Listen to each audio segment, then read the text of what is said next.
বহু বছর যাবৎ দৃষ্টি প্রতিবন্ধীদের বসবাসের কারণেই গ্রামটির নাম দেয়া হয়েছে কানারট্যাক। এই কানারট্যাকে সব মিলিয়ে 50টি ঘরের প্রায় প্রতিটিতেই রয়েছে দৃষ্টি প্রতিবন্ধী।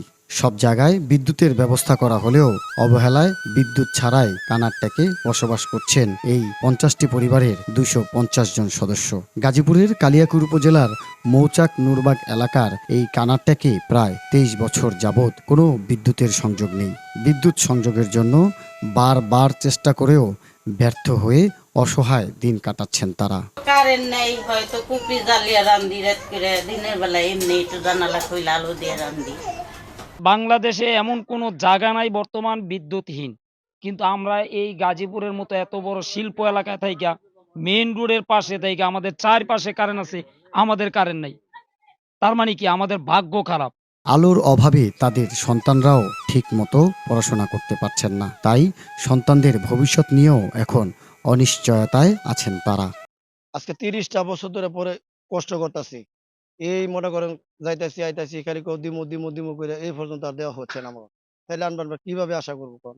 বিদ্যুতের সমস্যা নিয়ে মুক্তিযুদ্ধ বিষয়ক মন্ত্রী ও গাজীপুর 1 আসনের সংসদ সদস্য আকম মোজাম্মেল হক এমপিও সুপারিশ করেছিলেন। এরপরেও বিদ্যুৎ সংযোগ না পেয়ে হতাশায় ভুগছেন তারা। এখনও বিদ্যুৎ পাবে কিনা তারও কোনো আশ্বাস পাচ্ছে না কানারট্যাকের এই বাসিন্দারা। আমরা অনেক পদক্ষেপ নিয়েছি এবং আমরা অনেক জায়গায় গেছি। কারেন্টের শীট পর্যন্ত তৈরি হয়ে গেছিল আমাদের জন্য। আগাম মোজাম্মেল মহোদয়, মন্ত্রী মহোদয় উনিও সই করছে ওই কাগজের মধ্যে।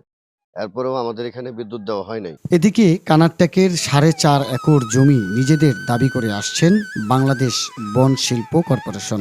একজন নিরাপত্তা কর্মীকেও থাকার ব্যবস্থাও করে দিয়েছেন সেখানে। জানা যায় তাদের বাধার মুখেই বিদ্যুৎ সংযোগ দিতে পারছে না পল্লী বিদ্যুৎ সমিতির কর্তৃপক্ষ। আমার সঙ্গে কথা বলে তো লাভ নেই, আমি ছোট চাকরি করি, আমার এখানে দায়িত্ব দিয়েছে সেটা আমি এখানে সেই দায়িত্ব হিসাবে পালন করি। এ বিষয়ে আমার অফিসে বলতে পারবে, এছাড়া আমি কিছুই বলতে পারবো না। আমি এখানে 10 বছর এসেছি। আবেদনের প্রেক্ষিতে বিদ্যুৎ দেওয়ার জন্য খুঁটি স্থাপন, ট্রান্সফরমারও লাগানো হয়েছিল, কিন্তু তাদের দুপক্ষের মাঝে আইনি জটিলতা থাকায় বিদ্যুৎ ও ট্রান্সফরমার খুলে ফেলা হয় বলে জানান ঢাকা পল্লী বিদ্যুৎ সমিতি 1-এর আওতাধীন মৌচাক জোনাল অফিসের উপমহাব্যবস্থাপক। এদের জায়গা নিয়ে আইনি জটিলতা আছে। আমরা 2022 সালে আমি আসার পরে 6টা না 10টা মিটার লাগাই ফেলছিলাম, ট্রান্সফরমার তুলে ফেলছিলাম। ওই সময় আবার আইনি জটিলতা, মামলা মোকদ্দমার কারণে বন বিভাগের মনে হয় বাধা আছে, বাধার কারণে আমরা আবার সেগুলো খুলে নিয়ে আসতে বাধ্য হয়েছি, সংযোগগুলো দিতে পারি নাই।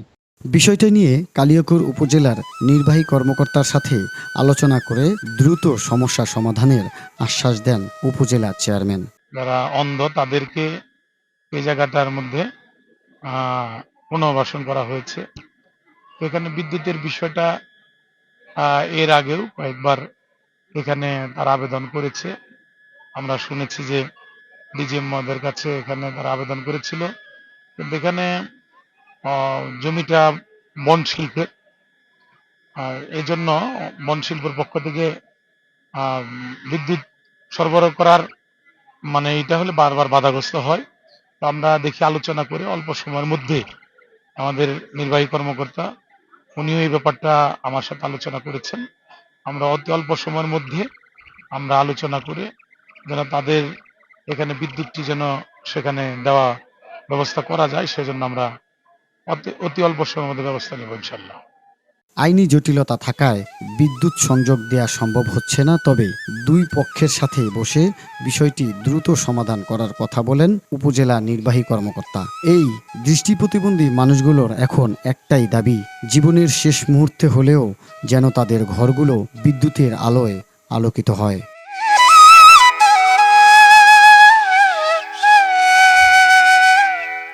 আমির হোসেন রিয়েল, এই বাংলা, গাজীপুর।